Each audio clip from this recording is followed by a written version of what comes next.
there are three types of overheads: factory overhead, administrative overhead, selling overhead, and distribution overhead. Altogether, selling and distribution overhead.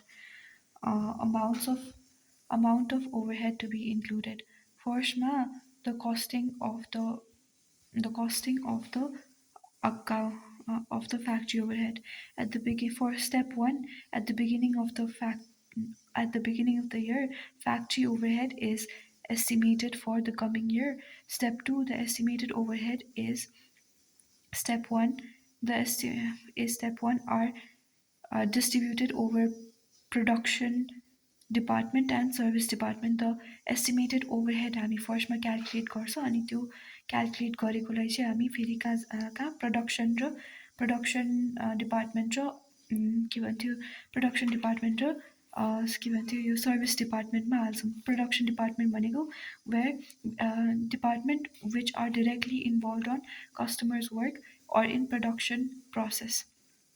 जस्तो कि bike वर्कसपमा हामीले actually bike repair गर्छौँ भने त्यो production department भयो. तर त्यो बाइक गराजको साइडमा चिया क्यान्टिन खोलेको छ भने त्यसले त त्यो त के भन्थ्यो डिरेक्टली हाम्रो प्रडक्सनमा इन्भल्भ हुँदैन नि त होइन. हामी चिया बेच्नलाई, चिया खोल्नलाई, चिया खुवाउनलाई हामीले बाइक वर्कसप खोलेको हो त. त्यो त हाम्रो अब्जेक्टिभ होइन नि त होइन. तर यसो सर्भिस डिपार्टमेन्टहरूले चाहिँ हामीलाई हाम्रो प्रडक्सन डिपार्टमेन्टलाई सपोर्ट गरिदिन्छ. त्यसैले स्टेप नम्बर 3 मा हेरौँ. अब स्टेप नम्बर 3 मा हेरौँ. फुलको स्टेप नम्बर 3 हेरौँ. अब त्यो गरेपछि हामीले सर्भिस डिपार्टमेन्टमा कुनै आइटम कुनै चार्जेसहरू हामीले हालेपछि त्यो के गर्नुपर्छ त रिअपोर्सनमेन्ट गर्नुपर्छ. रिअपोर्सनमेन्ट भनेको के हो? रिअपोर्सनमेन्ट गर्नुपर्छ भन्नुको अर्थ हामीले रिअपोर्सनमेन्ट गर्नुपर्छ भन्नाले हामीले चाहिँ के भन्थ्यो सर्भिस डिपार्टमेन्टमा लागेको खर्चहरू हुन्छ नि ओभरहेड्सहरू फेरि प्रडक्सन डिपार्टमेन्टलाई हामीले फेरि रिअपोर्सन गरिदिनुपर्छ कि रिअपोर्सनमेन्ट गरिदिनुपर्छ प्रडक्सन डिपार्टमेन्टको लागि कि सर्भिस डिपार्टमेन्टको ओभरहेडहरू हामीले प्रडक्सन डिपार्टमेन्टमा फेरि सिफ्ट गरिदिनुपर्छ. किनकि यो त यसले त सपोर्ट गर्छ नि. सर्भिस डिपार्टमेन्टले त सपोर्ट गरेर आउँछ नि होइन. त्यो सर्भिस कस्ट चाहिँ होइन हामीले यतापट्टि हालेको जस्तो बुझ्दा पनि हुन्छ. किनकि मैले यसरी नै बुझेको छु है. कसो भन्दाखेरि अब के भन्छ यतापट्टि हालेपछि यही अलिअलि त यिनीहरूले पनि काम चलाइरहेको छ नि त होइन. त्यसैले त्यसको कस्ट चाहिँ उनीहरूलाई पनि हालिदिने के रिअपोर्सनमेन्ट गर्ने. फर्स्टमा चाहिँ अपोर्सनमेन्ट हुन्छ के भन्थ्यो फ्याक्ट्री ओभरहेड्सहरूको अपोर्सनमेन्ट हुन्छ. त्यसपछि सर्भिस कस्टहरूको रिअपोर्सनमेन्ट हुन्छ to the production cost to the production department. त्यसपछि रिअपोर्सनमेन्ट पनि देयर आर 3 टाइप्स. एउटा डिरेक्ट मेथड, स्टेप मेथड अनि रेसिप्रोकल मेथड. अब फर्स्टमा डिरेक्ट मेथडमा जाउँ. डिरेक्ट मेथड भनेको हामीले हेर त सर्भिसदेखि सर्भिस गर्न पाउँदैन तर सर्भिसदेखि प्रडक्सन गर्न पाउँछ. सर्भिसदेखि सर्भिस गर्न पाउँदैन तर सर्भिसदेखि प्रडक्सन गर्न पाउँछ. त्यसलाई रिअपोर्सन गर्न पाउँछ. रिअपोर्सनमेन्ट गरिदिने. त्यसपछि स्टेप मेथड भनेको चाहिँ कस्तो भन्दाखेरि स्टेप मेथड भनेको यहाँ लेखेको छ होला. हेर स्टेप मेथड भनेको के हो? The overhead of one service department is distributed over another service department. The overhead of second service department is not distributed to the first service department. यसो हुन्छ. हाम्रो फर्स्टमा सर्भिस डिपार्टमेन्ट हुन्छ नि यसले चाहिँ यसलाई रिअपोर्सनमेन्ट गर्छ होइन.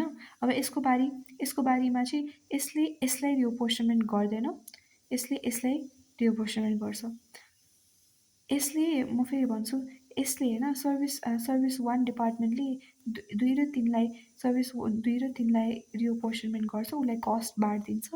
अनि सर्भिस 2 को जब पालि आउँछ त्यति बेला उसले सर्भिस 1लाई चाहिँ गर्दैन रिअपोर्सनमेन्ट गर्दैन. किनकि उसले त आफ्नो रिअपोर्सनमेन्ट पहिल्यै गरिसकेको छ कि ऊ त फर्स्टमै आएर रिअपोर्सनमेन्ट गरिदियो नि उनीहरूलाई.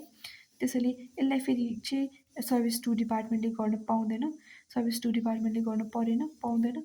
अनि तर सिधै सर्भिस 3मा चाहिँ गर्न पाउँछ. किनकि सर्भिस 3ले पनि पहिल्यै अपोर्सनमेन्ट गरेको छैन।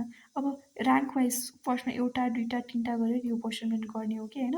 अनि त्यसपछि लास्टमा सर्भिस 3ले चाहिँ न एलाई न सर्भिस 1लाई गर्न पाउँछ न सर्भिस 2लाई गर्न पाउँछ, किनकि सर्भिस 1 र सर्भिस 2ले त अलरेडी रिअपोर्सनमेन्ट गरिसक्यो। गर्न बाँकी भनेको यो मात्र हो, तर यसले कसैलाई पनि गर्न पाएन, किनकि गर्न पाएन होइन, किनकि अरूहरूले त पहिल्यै गरिसकेको थियो। त्यसैले यो स्टेप वाइज चाहिँ रिअपोर्सनमेन्ट गर्न पाउँछ भनेको यसले चाहिँ के भन्थ्यो, सर्भिसदेखि सर्भिसलाई गर्न पाउँछ, तर एकदम स्टेप वाइज भएको हुन्छ। तर कम्पेयर टु डिरेक्ट मेथड यसमा चाहिँ के अरे स्टेप बाई स्टेप गर्न पाउँछ, तर यसले चाहिँ यति मात्र गर्ने, यो के अरे सर्भिस डिपार्टमेन्टले प्रडक्सन डिपार्टमेन्टलाई मात्र लगेर हाल्ने हो। स्टेप मेथडले चाहिँ के भन्छ, स्टेप मेथडले चाहिँ सर्भिस टु सर्भिस गर्न पाउँछ, तर ऱ्याङ्क वाइज गर्न पाउँछ। ऱ्याङ्क वाइज भए पनि जसले अलरेडी पहिला डिस्ट्रिब्युट गरिसकेछ, रिअपोर्सनमेन्ट गरिसकेछ, त्यसलाई फेरि हामीले सेकेन्ड स्टेपमा आएर सेकेन्ड सर्भिस उसमा आएर हामीले फेरि रिअपोर्सनमेन्ट गर्न पाउँदैन।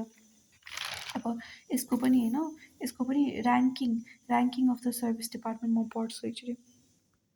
अब रिअपोर्सनमेन्ट मेथडमा पनि there are 3 types, simultaneous equation method, survey method अनि कन्टिन्युअस डिस्ट्रिब्युसन मेथड। साइमल्टेनियस फर्स्टमा म सर्वे भन्छु। सर्वे मेथड भनेको चाहिँ हामीले चाहिँ प्रोफेसनल एक्सपर्टिजको हेल्पले रेकमेन्डेसनमा सजेसनमा हामीले गर्ने भनेको चाहिँ सर्वे मेथड हो।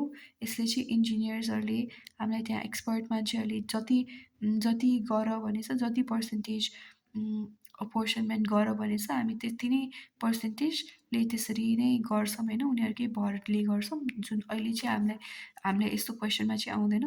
अनि त्यसपछि अनि साइमल्टेनियस इक्वेसन मेथड भनेको चाहिँ यो अलिकति हार्ड डिफिकल्ट कन्फ्युजिङ मेथड रहेको छ, त्यसैले हामी यसलाई पनि सकभर युज गर्दैनौँ। यो साइमल्टेनियस मेथड यो हामी सकभर चाहिँ युज गर्दैनौँ, किनकि यो गऱ्यो भने चाहिँ रङ हुने चान्सेसहरू धेरै हुन्छ। तर क्वेसनले नभनेसम्म चाहिँ हामी यो साइमल्टेनियस इक्वेसन मेथड चाहिँ हामी गर्दैनौँ, बरु हामी कन्टिन्युअस डिस्ट्रिब्युसन मेथड गर्छौँ। यसले चाहिँ कस्तो भन्दाखेरि यो भनेको चाहिँ कन्टिन्युअस भनेको चाहिँ distributed to each other until the amount becomes negligible. Distributed to each other until the amount becomes negligible. जबसम्म लास्ट नेग्लिजिबल अमाउन्ट हुँदैन त्यति बेलासम्म हामी कन्टिन्युअसली डिस्ट्रिब्युट गरिराख्छौँ। अनि जब नेग्लिजिबल भएर आउँछौँ हामीले सिधै चाहिँ त्यसलाई सर्भिस डिपार्टमेन्टमा नहालिकन सिधै प्रोडक्सन डिपार्टमेन्टलाई ल्याएर चिप्काइदिन्छौँ। एन्ड त गर्नु पऱ्यो नि। अब हामीले continuous method on given basis of reapportionment. It is the given basis of reapportionment is the method. We can use continuous method and equation method, but we are applying distribution. We are distribution of method. जस्तै यो फर्स्टमा हामीले कसरी गर्नु पर्यो भन्दाखेरि हामीले यहाँ दुईवटा दिएको छ होइन, के अरे सर्भिस 1 सर्भिस 2 भनेर दुईवटा डिपार्टमेन्ट गरेको छौँ। फर्स्टमा यसको गर्छौँ, यसलाई हामी डिस्ट्रिब्युट गर्छौँ, हामीले यसलाई डिस्ट्रिब्युट गर्छौँ यता होइन। त्यसपछि फेरि जति बाँकी हुन्छ त्यसलाई फेरि होइन, अनि फेरि फर्स्टमा डिस्ट्रिब्युसन गर्छौँ, यसलाई गर्छौँ, त्यसपछि फेरि हाम्रो यति बाँकी हुन्छ होइन, यति बाँकी हुन्छ। अनि फेरि हामी यसलाई गर्छौँ, बुझ्यो। अनि फेरि हामीले यसलाई गर्छौँ, यो दुइटा एड भएर यति आयो। अनि फेरि हामीले यसलाई नै हामी फेरि डिस्ट्रिब्युट, फेरि यसलाई गरेर हामी लास्टमा जबसम्म 1 हुँदैन 1 भयो। अनि 1 भएपछि ठ्याक्क 1 कुनै पनि एउटा प्रडक्सन ओभरहेडमा लगाइदियो, अनि त्यसपछि ठ्याक्क यति आयो। यही हो हाम्रो ठ्याक्क हाम्रो के आउँछ त, यो हाम्रो डिस्ट्रिब्युसन। यो चाहिँ हाम्रो के आयो, यो चाहिँ हाम्रो टोटल ओभरहेडहरू, टोटल डिपार्टमेन्टको ओभरहेड यो अपोर्सनमेन्ट गरेर आयो। त्यही हो स्टेप नम्बर कति पुग्यो हामी, 3 पुगेका अरे 3। अनि त्यसपछि स्टेप नम्बर 4मा चाहिँ अब there are two types of methods होइन, from which we can find apportion overhead. Apportion overhead भनेको चाहिँ मैले जतिसम्म बुझेसम्म चाहिँ एक्चुअल प्लस एस्टिमेटेड एस्टिमेटेड रेटलाई मल्टिप्लाई गरेर हाम्रो अपोर्सन ओभरहेड आउँछ। यसलाई चाहिँ प्रिडिटरमाइन्ड रेट भन्छ। उम्, अब यो अपोर्सन रेट भनेको चाहिँ हाम्रो अपोर्सन रेट भनेको चाहिँ हाम्रो देयर आर टु काइन्ड्स होइन, देयर आर टु टाइप्स। अनि अपोर्सन रेट चाहिँ हामीले सर्भिस डिपार्टमेन्टमा लगाउँदैनौँ, सर्भिस डिपार्टमेन्टमा लगाउँदैनौँ, हामी यो प्रडक्सन डिपार्टमेन्टमा मात्र लगाउँछौँ। अनि there are two kinds of भने त मैले होइन अपोर्सन ओभरहेड। एउटा चाहिँ सिङ्गल ब्ल्याङ्केट ओभरहेड, अर्को चाहिँ department wise overhead. Single blanket rate भनेको चाहिँ whole budgeted estimated factory overhead divided by budgeted activity overhead. जस्तै कि हामीले बजेटमा के लेख्यो भन्दाखेरि हामीले बजेटमा हाम्रो यो वर्षको टोटल हाम्रो यो वर्षको टोटल बिजुलीको बिल हुनेवाला छ 1,00,000 भनेर हामीले एस्टिमेट गऱ्यौँ होइन। यो भयो हाम्रो बजेटेड फ्याक्ट्री ओभरहेड। अनि त्यसपछि तलपट्टि बजेटेड एक्टिभिटी ओभरहेड भनेको चाहिँ त्यो बिजुलीको चार्ज चाहिँ हामी आज हुने बाइक रिपेयरिङ यो वर्षभरि हामीले 10,000 बाइक रिपेयर गर्छौँ भने त्यो 1,00,000को के भन्थ्यो बिजुलीको खर्च चाहिँ हामीले यही 10,00,000मा 10,00,000 बाइकलाई चिप्काइदिनुपर्छ, तिर्नुपर्छ यिनीहरूले। भनेपछि इच बाइकले तिर्छ 10 रुपियाँ। हामीले 10 रुपियाँ चाहिँ सर्भिस कस्ट या केही कस्ट भनेर बिलमा एड गरिदिन्छौँ कस्टमर्सको, before we even knew the production and the actual electricity bill would be something else at the end of the period. I mean that 10,000 was just an estimation. Right. But this method is not very recommended. Instead of this method we use department wise rate, because if the question says what do you suggest, you always suggest department wise rate because it is more logical than single blanket rate. अब यो भनेको हाम्रो अपोर्सन rate भयो होइन। अनि त्यसपछि हामी department wise रेटमा पनि यस्तै हो, estimated overhead of a department. माथिपट्टि चाहिँ हामीले होल फ्याक्ट्री ओभरहेडकै गऱ्यो, तर यसमा चाहिँ हामीले अफ अ डिपार्टमेन्ट मात्र गऱ्यो। जस्तै कि वासिङ डिपार्टमेन्ट एउटा, अनि के भन्थ्यो वेटरिङ डिपार्टमेन्ट एउटा होइन, त्यो डिपार्टमेन्ट छुट्याएर गऱ्यौँ। अनि त्यसपछि तलपट्टि चाहिँ divided by estimated activity level of that department भन्नाले हामीले जति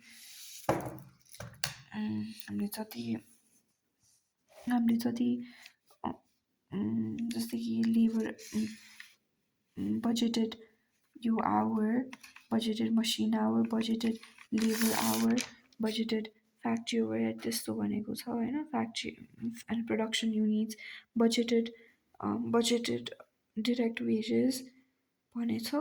अनि त्यो चोइस अफ एक्टिभिटी चाहिँ हामीले के गर्ने भन्दाखेरि यो लास्टवाला चाहिँ युजलेस छ अरे, तर अथर्सहरूले चाहिँ यसलाई बुकमा चाहिँ लेखिरहेको छ, त्यसैले हामीले पनि लेखेको अरे। अनि त्यसपछि के भन्थ्यो, तर त्यो कहिले युजै हुँदैन अरे होइन। अब choice of activity when not given in question, हामीले चोइस अफ एक्टिभिटी न त लेखेरै दिएको हुन्छ, तर नलेखिदिएको खण्डमा चाहिँ लेबर डिपार्टमेन्ट हो भने, लेबर आवर धेरै छ भने, लेबर आवर युज गर्छ भने त्यसलाई चाहिँ then the department is labor intensive. That's why we use labor per कति मसिन आवर को सट्टा हामी लेबर आवर युज गर्छौँ। तर if the department is machine intensive, which means it uses machine power more, then we divide it by machine hour, I guess. Intensive भनेको चाहिँ higher use, compare गर न, compare गर लेबर कस्ट, लेबर आवर धेरै छ कि ऊ actual labour our धेरै छ कि हाम्रो मसिन आवर धेरै छ, अनि अनि जुन आयो त्यसले चाहिँ डिभाइड गर्ने हो। अब स्टेप नम्बर 5 हेरौँ, calculation of absorption amount of the overhead. Absorption amount भनेको actual overhead divided into actual activity level into absorption rate. Actual activity level भनेको चाहिँ यो वर्ष at the end of the year you found out that electricity bill came out to be not 1 lakh rupees but instead 1,10,000 rupees. So that 1,10,000 rupees would be your actual activity level. अनि अपोर्सन rate भनेको चाहिँ हामीले पहिले estimate गरेको rate भइहाल्यो। अब this is question number 9. This is question number 9 that we did today, and I want to do it again because I might have forgotten, no? So I just want to recall it. Step number 6 is a new step here. Allocation of under or over recovery of the factory overhead. At the end of, okay, I'm going to read it off camera. हामीले कस्टमरसँग जति यो इयरभरि हामीले जति उठाए नि होइन, त्यसलाई भन्छ हामी रिकभर्ड रेट, रिकभर्ड अमाउन्ट। त्यो रिकभर्ड अमाउन्ट चाहिँ at the end of the year हामीले के थाहा पायो भन्दाखेरि हामीले एक्चुली 10-10 रुपियाँ गरेर 10,000 एउटा बाइकमा 10-10 रुपियाँ हामीले इलेक्ट्रिसिटीको लागि बिल कलेक्ट गरिरहेको थियो होइन। तर लास्टमा हामीलाई के थाहा पायो भने बिजुलीको बिल चाहिँ हाम्रो 10 लाख नभएर जम्मा 90,000 आएको छ भने हाम्रो हाम्रो एस्टिमेटेड भन्दा त कम आयो नि होइन, हाम्रो एस्टिमेटेड भन्दा एक्चुअल त कम आयो नि होइन। त्यसलाई भन्छ हामी अन्डर अब्जर्भड है, त्यसलाई भन्छ हामी अन्डर अब्जर्भड। अनि तर हामीले त पैसा कलेक्ट गरिसक्यो भनेपछि अनि त्यसपछि त्यो अनि रिकभर्ड अमाउन्ट चाहिँ हाम्रो कस्टमरले चाहिँ हामीले कस्टमरबाट चाहिँ 1 लाख नै कलेक्ट गर्यो। तर हाम्रो एन्डमा चाहिँ हामीले के थाहा पायो भन्दाखेरि हाम्रो कस्ट चाहिँ 1 लाख नभएर 1,10,000 भएको रहेछ। भनेपछि त्यो 10,000 चाहिँ हाम्रो ओभर अब्जर्प्सन भयो। Thank you.